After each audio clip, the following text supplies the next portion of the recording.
Today we're talking with Kitty Edwards. She is a Boulderite. She has so many years of experience as a teacher, business owner, and community leader. Kitty's background has a colorful story, which I'd love to share. She has done so many studies with Indigenous people of Southeast Asia, North and South Americas. She is a shaman practitioner herself with training from Sandra Ingram's course Shamanism, as well a graduate of the Master Program of the Light Body, School of the Four Winds Society, founded by Alberto Villotto. She is certified by the Institute of Energy Medicine to teach living and dying consciously, the greatest journey. Kitty is the executive director of the Living and Dying Consciously Project and has a private practice of energy medicine in Boulder herself. And the reason I asked Kitty to join us today was, I didn't do her class once. I took it 2 times.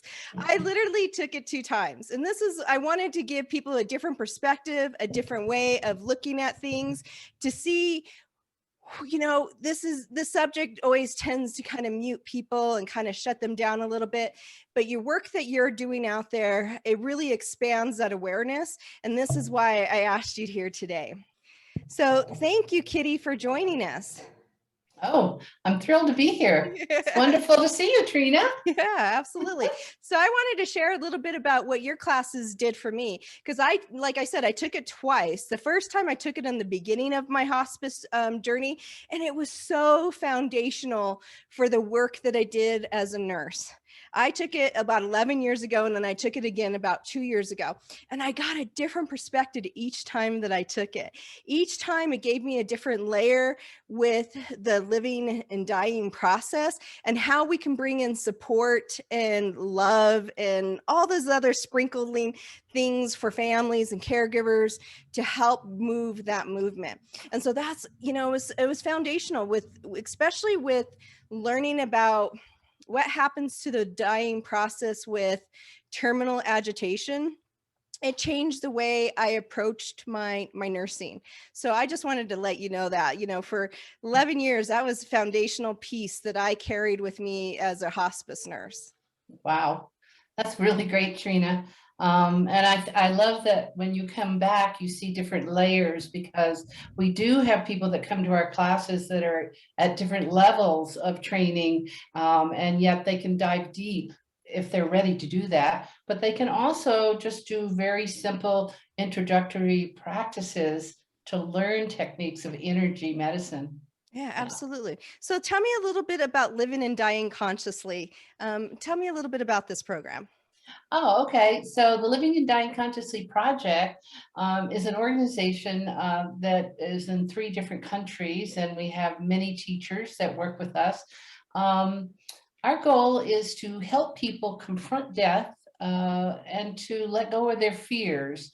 Oh boy, that's a big challenge too, right? So we look at it as approaching death as a rite of passage. And there are lots of preparations that you need to do. You need to prepare. You need to be aware. And we break these preparations down into 4 categories. The literal is your documents. You need to prepare your documents. You need to have a living will and have someone represent you if you cannot speak for yourself. These are all important documents. And then there's the emotional preparations, having a practice of letting go, and also stepping into gratitude and reflection on your life. And then there's the mythical level of preparation. And this is storytelling and life review and music and song and all those things that make us humans light up with all of our beautiful light. And then there are energetic preparations. And these are working on forgiveness or working on, being prepared to do that, let go, say the I love yous, do all that energetic work of clearing out anything unfinished business. So once you've done all that preparation, what I've discovered is that you live more fully. Yeah, that's the thing. You live It wakes fully. you up. It wakes you up, but it also brings that whole process, it takes that fear off of it, and it can actually make it a very beautiful process, not only for the person that's going through it, but for the family members and the caregivers. And it's Oh, so yeah. layered. I love how you guys deal with all the body systems, the physical, the emotion, the spiritual, the mental. Like, oh my gosh, that is to me a whole well-rounded approach, and how to navigate through that. And we tend to go into fear, especially when we hear, like hospice, or, dying, or things like that. People shut down. And so I'm hoping that this conversation helps you realize, just having and sitting down those and having a conversation with the people that you love, like, what do you want? What does that end look like? Especially as we experience this pandemic, it really put it in our faces this last year, right? Oh boy, did Right. it. Right. Oh, You yeah. know, And people are scared to have those conversations because they're scared that that will bring death into the room. yeah. But death is all around us. Well, It's in the seasons. yeah, So it's more like just being really aware of life, all the aspects of life. So absolutely. I always say, we walk with both ends, with birth and death each day. The polarity with each one's, it's what you choose to acknowledge and which one's going to be easier to navigate those waters. And right. so I've, even as a parent, I have 3 young children. I know which each of my children want, what their wishes are. They or organ donators, or what would they Hmm. want towards that? Because unfortunately, we were put in that situation when my son was in ICU with a brain aneurysm, and I had to have that difficult conversation. But after having that with him, it was easier to navigate with my 2 other ones. And so I know exactly which everybody wants in my family. So there's no question, if we're ever put in a difficult situation, what their wants are. And I love that this program helps kind of you navigate that, because I honestly believe this helped me, not only my hospice work, but this program really helped me be able to navigate that kind of difficult conversations with them to do that. Yeah, and I'm glad you bring up children because children love to have conversations like this. Yeah. Yeah, and they love to tell stories. When I even work with young children, 4 or 5 years old, they can tell you life stories of their own, and how they look at the world. It's so magical. So I'm thrilled that I'm sorry your child was in the ICU, but I'm thrilled that you'd had those Oh, conversations. I mean, it's one of those experiences and lessons that you go through, that you were so busy working and not living, that when we went through that, it totally made me rearrange my priorities and everything like that. He's fine now. So I'm very blessed and thankful for that. But it had so many layers of lessons in that. And like you Mhm. said, children, they can engage in these conversations. We always think that they're too young, or they can't handle this, and they can't. One of the most beautiful things I remember, and what led me into even becoming a hospice nurse, was when their great grandma was transitioning, and she kept lingering and lingering, and it was the great grandchildren, the grandchildren that surrounded her, and I heard them going in and giving her permission that it was okay, that her job Oh, was done. And then all of a sudden you saw the adults coming in and doing the same thing. And it was this beautiful process that I saw her, her releasing and surrounding with love and family. And that's what really made me become a hospice nurse. I was like, oh, I want to be a part of that. I want to be a part of that transition, back home kind of stuff, full of love and energy. And it wasn't the kids really broke through that fear. It was them that moved through that. And I love that. So you have a huge background with shamanism. So kind of explain to me how your shamanism has layered into the Living and Dying Consciously project. wow. What a question. Okay. Well, shamanism, of course, is the medicine of the wisdom keepers all over the world. And going back to earth medicines of listening to the seasons and working with the elements, and again, telling those stories, and looking for mystical experiences, which are a part of our human nature. And so shamanism for me woke me up. It stepped me out of the physical and woke me up into the wholeness of life, the whole Love it. ball of things going on, the invisible and the visible, Right? and the magical. So I've worked with the dying most of my life, actually, since I was 6 years old. I've sat with people Wow. who were dying. Of course, I didn't do it for a living.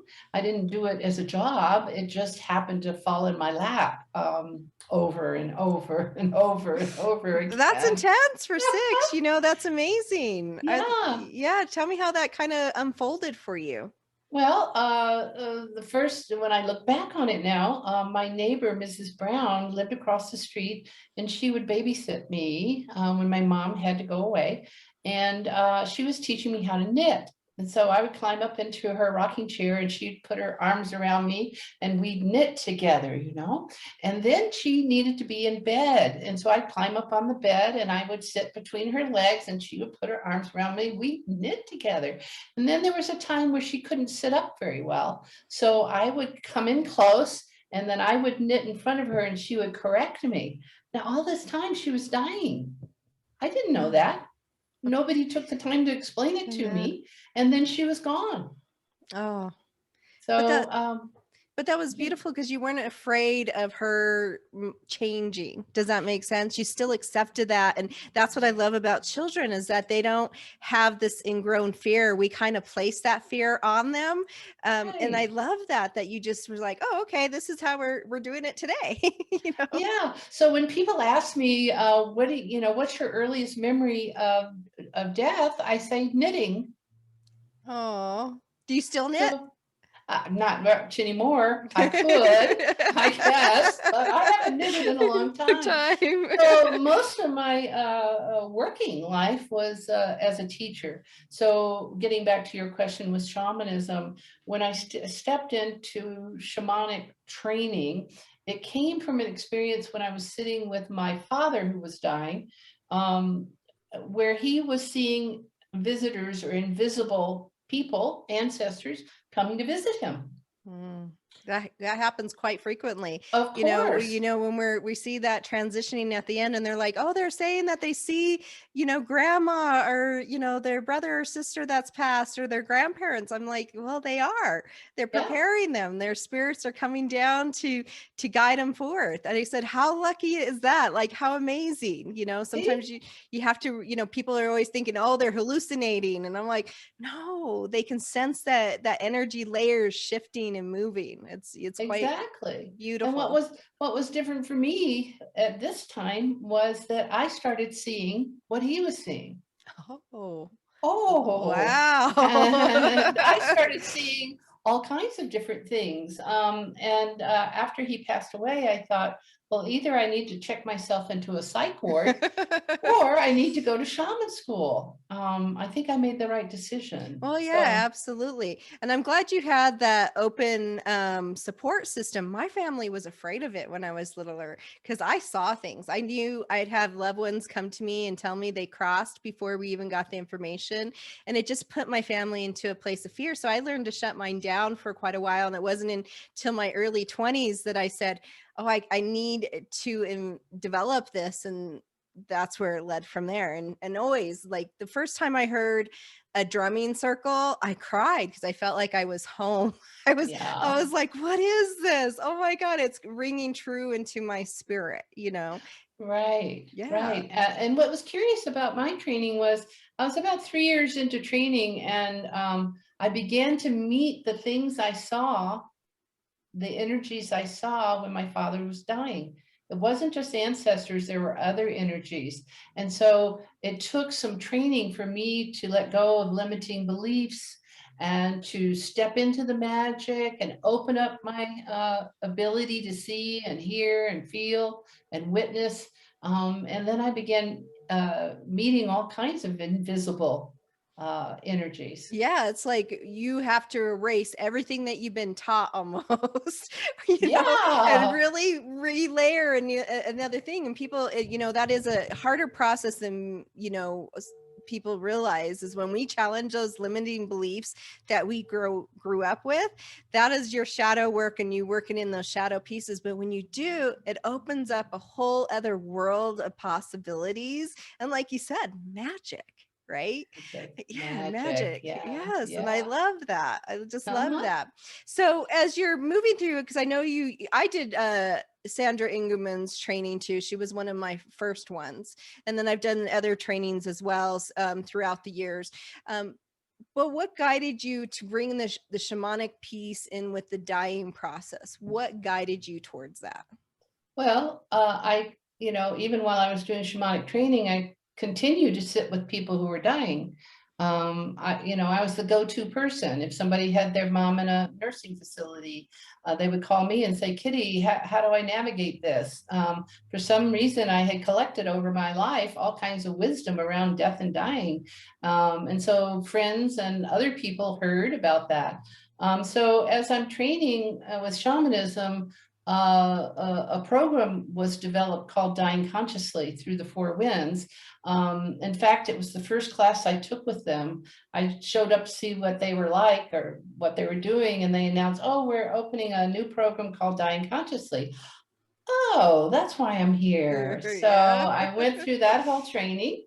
And then we set up a nonprofit organization called the Living and Dying Consciously Project. All my teachers are shamanic practitioners. So they work in this energy, magical, mystical field. They're doctors, nurses, everyday people, psychologists, all kinds of, I've even got one business owner and a banker. So, Yay. all kinds of different people who have this training. And we all work in death and dying. So it seemed very natural to me that this would open up the whole experience of dying, because I'd already experienced it. I just didn't have any language around it. And so going through the training gave me language, and we continue to develop our language. And our approach right now is death as a rite of passage, just like preparing for a graduation or a wedding. It does take preparations. And once you start to prepare, it does wake you up to live more fully. Yeah, because it brings awareness that, tomorrow's not guaranteed, but it's also, I think, not just that, but it also gives an awareness that there is, what I liked about your program and some of the energy techniques that you did is that you were able to kind of cross energetically to see that there's something more, that there's a bigger expanse than just this human body. And that was huge. When you actually physically and emotionally, mentally, spiritually experience that, it takes almost a layer of that fear away. Does that make sense? Yeah, it does. It does. And what we've done is we've taken very, very simple shamanic techniques of energy work, and we teach them to people that have no training in this, in order, like you said, to give them an experience and to feel it in their own bodies that, oh, wait a minute, I'm more than just Physical, this. yeah, the physical. Yeah, more than just this. There's something else going on. Oh, one of my favorite stories, I had a doctor in the class, and we were working on getting the heartbeat and the adrenals, the rhythm of the adrenals, to dance together energetically. And she said, oh, well, I get the heartbeat, but I don't get the adrenals. I don't think they don't. No, they don't. They She's don't have a rhythm, rhythm. Kitty. I don't understand your language. And so I said, well, that's fine. Why don't you just try it? Yeah, yeah. So she did. She put her hands under her partner she was working with, and all of a sudden, about 3 minutes into it, her eyes lit up, and she looked over at me, going like, "I've got Right? it. I I can can feel feel it. I can feel it." it. Then Yes. she laid down And she got the same energetic treatment from the person she was working with. And she literally relaxed. And she said, I'm not relaxed like that. It was like just Go, letting letting go. go, like a flow. So she's been doing that energy practice in her own work. And she's a Oh, hospice doc. So it's really oh, I pretty love that. cool. I just love that, right? Yeah, Because you yeah, open up that awareness that there's something deeper than just the physical. There's this whole right. energetic layer that we tend to dismiss and discount in the Western world. And really, this is bringing all that together and how it's all connected. And I love that. Right. So, one of the things that you also have is no regrets project. So, kind of Mm. explain that. And I guess my other question, kind of layering before we go into that project, is what is the regrets that you hear people carry towards the end of life? What are the things that you hear them say? Oftentimes they regret things they didn't do, Do. which is interesting. You would think, well, yeah, some people have regrets that I'm sorry I did this or I'm sorry I did that. But a lot of times it's regrets for things they didn't do, like they didn't take an adventure or they didn't, reach further out to someone that needed help. So there are these regrets that are sort of in our energy field that as we're dying, it's like a little stuck energy. And so working with shamanic energy techniques, it helps those regrets loosen up and let go. And actually the No Regrets Project was started by someone who was dying. She developed the whole project with 5 practices in the last 6 months of her life. And her regret was she didn't have enough time. I don't have enough time, Time. Kitty. Yeah, I don't know if I have enough time to create a legacy. And so I asked her, I said, well, would you like me to remove time from you so you don't worry about it so much? I said, you might show up a little late to some appointments when you don't have any time in you. She said, oh, that'd be great. So I did. I released time out of her field. And then she began working on the No Regrets Project. And she came up with 5 practices that helped her get to the end of her life with no regrets. And those practices are be grateful every day, Yep. choose joy, Choose joy. no matter how desperate it is, choose Choose joy. joy. Yeah, trust and Trust. take that risk. And most importantly, have the courage to be me. Have the courage to be Courage to be you. yourself. Just to be Yeah. you. Yeah. Now, Yeah, yeah, I love those. I actually have the card with those 5 sayings up on my daily board to remind me too. Even though I feel like I do carry that because I did hospice for so long and still work with the death and dying in some aspect. It's still always a good reminder, especially with those things of stepping into courage, because we let fear be such a huge roadblock in our lives and our decisions. And my husband says, now when you face something, you just go, I'll figure it out afterwards, but I'm facing this fear. I'm taking it on. well, that's the interesting thing. For courage, if there wasn't fear, we wouldn't need courage. Yeah. So fear's okay. Yeah. Fear Well, teaches us that we need to, oh, I'm a little afraid of that. Oh, we need to take that energy and push through that sure. fear. But I didn't mention the last practice, which is the hardest. Oh, Oh, and it's love myself love myself. Right. and then share it. And then sure. Oh, I love that. Right. Love myself. And Myself. that's what people are most challenged by. It's not the courage, it's the loving Love. myself. Yeah. Mm. I don't think there's not one person, even myself, that hasn't dealt with loving yourself completely, like, and really stepping into that. And what does that look like? Yeah, Yeah. yeah, yeah. It's hard. It's hard. And Patty struggled with it too. She was the one who developed the No Regrets Project, but she did. She developed the whole project in its fullness, and then she gave it to our organization to carry it forth. And we've had a great time with it. We have rituals around it and meditation. And I'd be happy to share the No Regrets bundle. with your listeners. Would you Yeah, like that? absolutely. What we'll do is Oh, I can put it up on my website and they can okay. download it and, work with it. That'll be Yeah, perfect. Yeah, yeah. So that'll it's be got the great. practices. So I'll send a link to you for that. Yeah. Okay, that'd be awesome. Like, Mhm. thank you, Kitty. We appreciate that. So what else is so, some of the processes you do in the class is pretty phenomenal. You have people sit there and do a life review, a review of their life. And how do you feel that helps them have a different perspective or a different way of looking at this end of life process?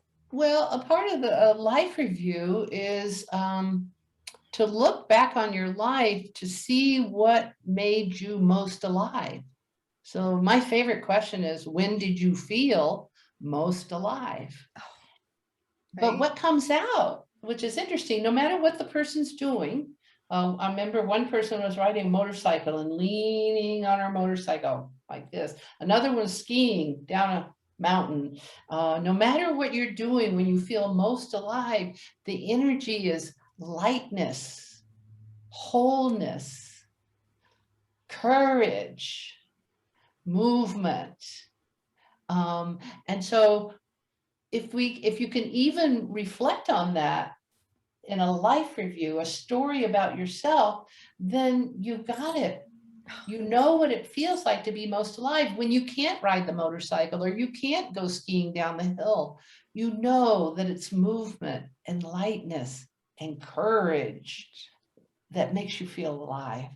And so Oh, you can find that in you just by telling your stories. And everybody has lots of the stories. stories. Oh Oh, yeah. yeah. Oh, I yeah. love that. I love Oh. that. And I loved there was one time that what you did is like in the process is that we got oracle cards, right?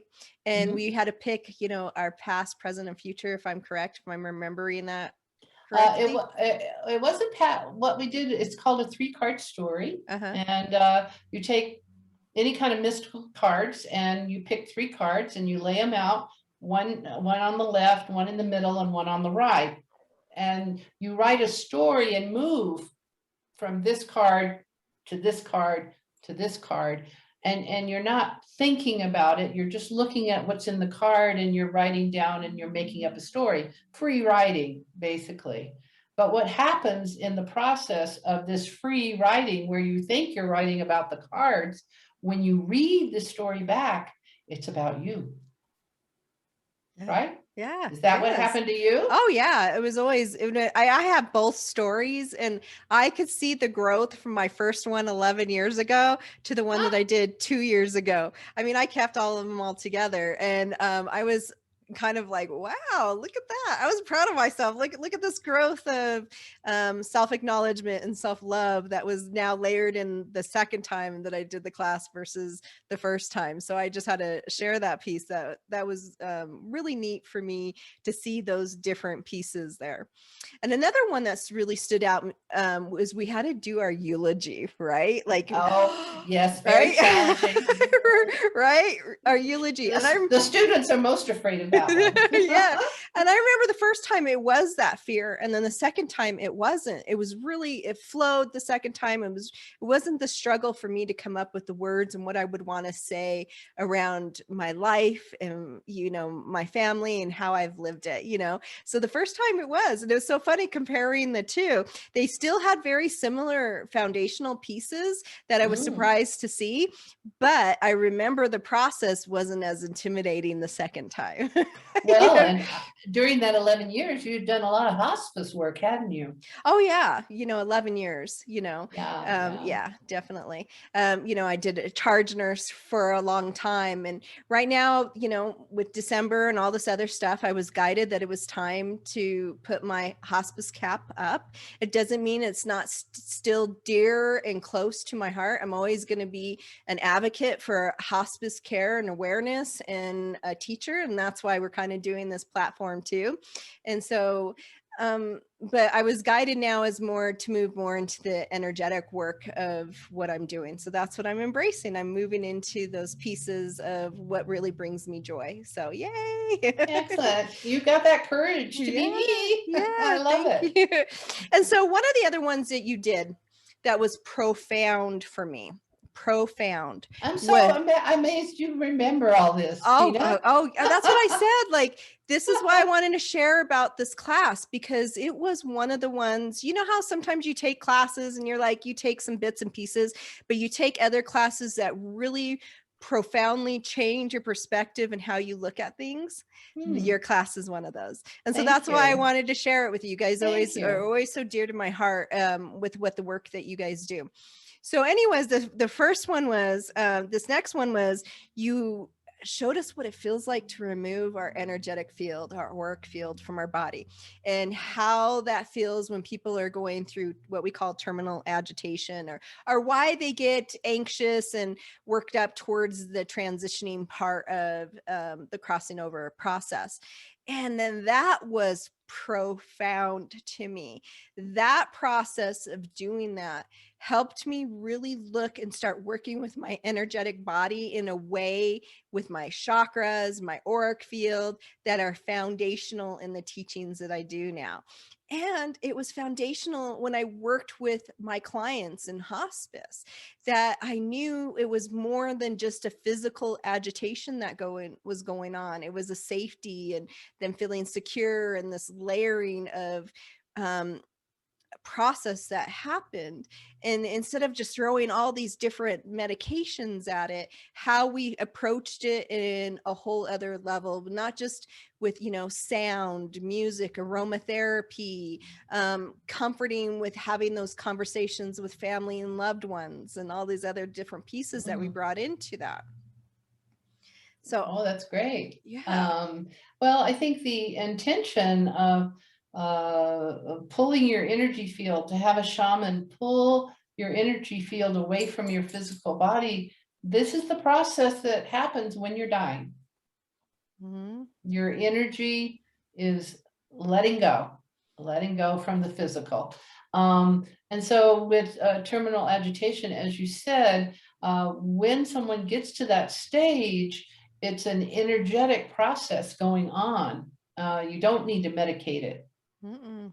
You need to, as you said, create safety. You can have soft vibrations. Certainly, this is when the family can gather, and just that love that's coming in the room and being shared with the person who's dying. It's very healing, and it's very nurturing for that time of transition. In fact, there's research now by Monica Renz in Switzerland, and she studies that last transitional stage before you die. And it's fairly common with everyone. And she believes from her research, and this is when people start seeing their loved ones and guides and ancestors who are coming to the threshold. She's noted that this transition, people are more outwardly focused than focused on the world around them physically. So it's like they're standing on the threshold, looking past life. And so by helping people sense what that energy feels to pull away, and that it's okay, and then when it comes back, you're much more aware of where it is and what it's up to, Oh, I your love energy that, field. right? Yeah, so it That's sounds like that's what you experienced.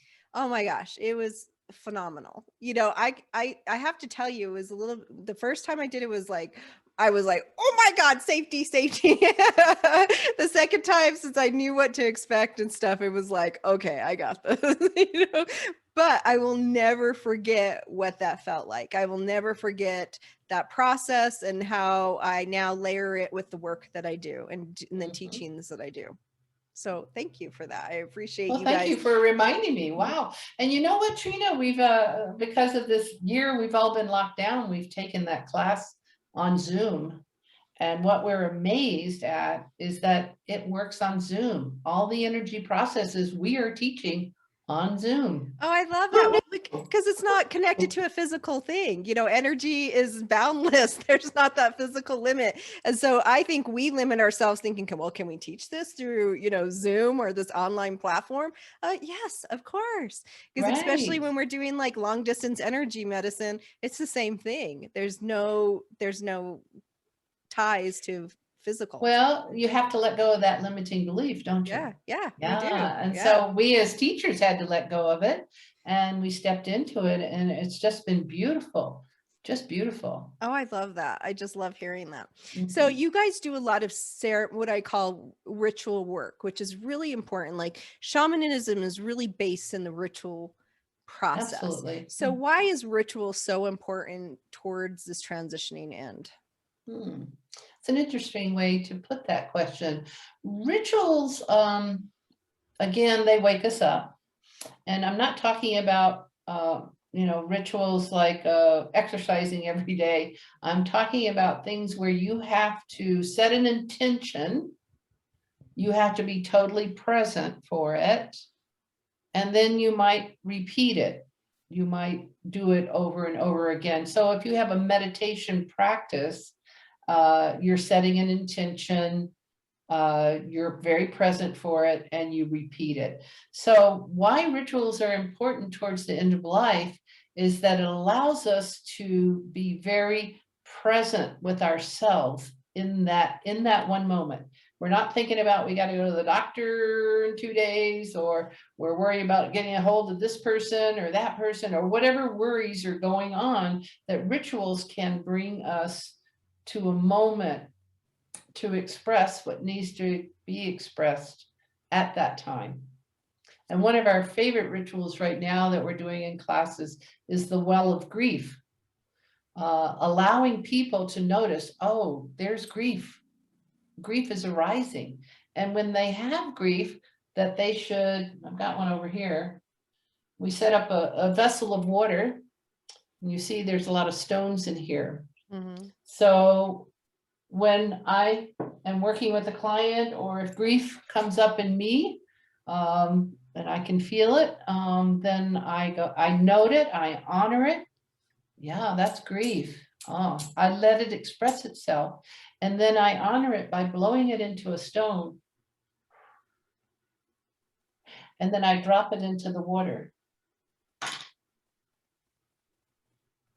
So a little ritual like that brings me to that present moment of recognizing and honoring who I am in that moment.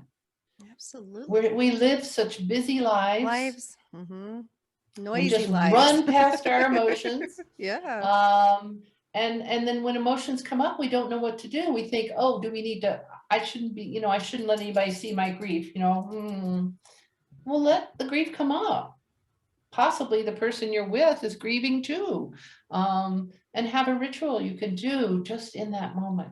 Now that's a small ritual, but of course you can have elaborate rituals, rituals that go on for hours, sitting by a fire and having a fire ceremony, or building a big earth mandala on the earth and putting your prayers into it. You can have all kinds of ceremonies. But small rituals are just as important, especially at the bedside. Yeah, absolutely. And I think sometimes we think grief is just with the loss of, or the transition of someone passing, or it's, you know, through the dying process. And grief is layered and weaved in so many aspects into our lives. It's just not with that process. It's with transitions of a relationship, the ending of, you know, that job, even though you're excited for this new adventure that may be unfolding, but there's grief there for what was there with the old, you know. And the same thing with us when you're changing your, even your limiting beliefs of the old you into the new you. So grief is Mm. just not with, you know, we tend to, you know, people tend to associate grief with just the dying process, and it's layered in all the aspects of our life when there's any kind of transition and change. And like you said, it's about acknowledging those feelings and processing, move through that. And I love that. And I actually use your well of grief through some of the classes that we do, because like I said, it's just not always about grief with dying, it's grief with anything that we're transitioning. And sometimes, you know, even letting go of your shadow pieces, letting go of that old story that you no longer carry, and it's acknowledging that and giving it a voice and a truth. And I love that, how you connect it with your prana, your life force energy with the breath. So thank you Yeah. for sharing that. That's one of my Yeah. favorites. Yeah, grief can come up. I'm working with a woman now who's grieving because her children have all left home. And she's having to change and be a new person, but she misses that having the children at home. So there's a lot of grief there, and it's Mm-hmm. okay. Yeah. Bring it up. Let's honor it. Look at all that love that you've experienced over those 18 years of raising those children. And now they've moved on and you're grieving for that connection. And that's okay. Yeah. So I love have a that. ritual, develop your own ritual, develop your own well of grief or your own practice to allow your emotions to be honored. Yeah, to be honored and if you give it an expression, because we Yeah, know in the shamanic, you know, it has to have some kind of flow. If it doesn't have enough flow, it's going to manifest physically somewhere in your body. yeah, And that's so, true. yeah, so it's giving yourself permission to allow that it's okay to have that. You know Right, what I mean? right. And to love yourself Yes, love yourself, right? So for it. when you're teaching like something simple with someone working, because I were do mentioning about like loving yourself, what is one thing that you would give them to kind of move into that process of having them do that self-acceptance? Hmm. Well, I think first of all, one needs to recognize what your core beliefs are. We all have core beliefs, um, and to create core beliefs that are positive and hopeful. So instead of we're so barraged by news about possible wars, destruction, the climate change, and if we have core beliefs that the world is dangerous or falling apart, it doesn't help us move forward. If we can change our core beliefs and the statements that we tell ourselves every day, that there's love in the world, there's so much love, and I am a light in this world, and I'm shining my light into the world, that anything's possible. Anything's Absolutely. possible. Absolutely. And so if we can shift those stories that we tell ourselves into a positive mode, into a hopeful mode, into a loving mode, then we will project that out into the world. And that's what we'll see. We'll see the love, we'll see the light, we'll see the beauty. Oh, I love that. So I think working on your core beliefs, Hmm. shifting those stories are primary in changing the way you see the world, because that's what shamans do. They know that what they put out in the world is what will come back Back, yeah. to them. Like So, attracts like, right? That's what I say, you know, who you surround yourself with and the energy and what you feed your mind, body, and spirit is what's going to be fed out to everything else. And that's including, you know, the music we listen to, the TV shows, the words that you use with yourself, you know. oh, so important with the words you use for Oh, yourself. yeah, Mhm. absolutely. And so one simple one that I do for myself daily is I write my goals and my affirmations every single night before bed because I want it to be layered and into my subconscious when I'm sleeping. But Yeah. at the end of it, I always put, you know, my what I call my power sayings, you know, like that remind me of who I am, you know? So it's like words like, I am love, I am power, I'm creative, I am smart, I am living my best life, I am the creator of my destiny. I literally have a list of probably about 12 things that I write every single night. That's at the end of my affirmations and goals. And when I'm feeling like a little bit low or you know, my energy is not at its best place, I will literally start chanting that and I can feel my energy rise. I can feel my energy starting to shift in a different direction. So, Oh, um, you're increasing your vibrations, and oh that's so yeah, important. Yeah. that's So, how, you can't be depressed if you're singing. No, absolutely, right? So, Kitty, I appreciate you taking the time to discuss with me. I would like you to tell how people can connect with you either through the Living and Dying Consciously project or, through your personal energy work. And then also, I would like if there's anything that you would like anybody to, you hope that was the one piece they took out of this conversation today. Mm. Well, I was listening to Sandra Ingerman yesterday in a program, and she said, we're all gardeners, and what we sow is what will grow. It's sort of what we were just talking about. So beauty, plant love, so that you can live in a world of love and beauty. So I hope everyone can find even a small way of doing that. Connecting with us, we have a website. You can go to www.livinganddyingconsciously.org, and you can see what we're up to. We're designing a course, a shamanic course on grief for the fall on Zoom. And we obviously offer our workshop that Trina's been talking about called Conscious Transitions, Living with Dying. So if you go to our website, you can find all about that. But I will give you, Trina, a link to our No Regrets bundle so people can start practicing living with no regrets right away. Oh, awesome. I can't wait. I'm so excited for that. Well, thank you, Kitty. I appreciate you joining us today and sharing your shamanic and personal wisdom. It's always a joy. And like I said, you blessed me in my life with a new perspective. And I'm always so honored that I get to take those teachings and spread the seeds too as well. So thank you so much. I appreciate you. And everyone else, you can reach this information on my website at www.alteredhaven.com. It will also be on the YouTube informational channel. Thank you for listening today.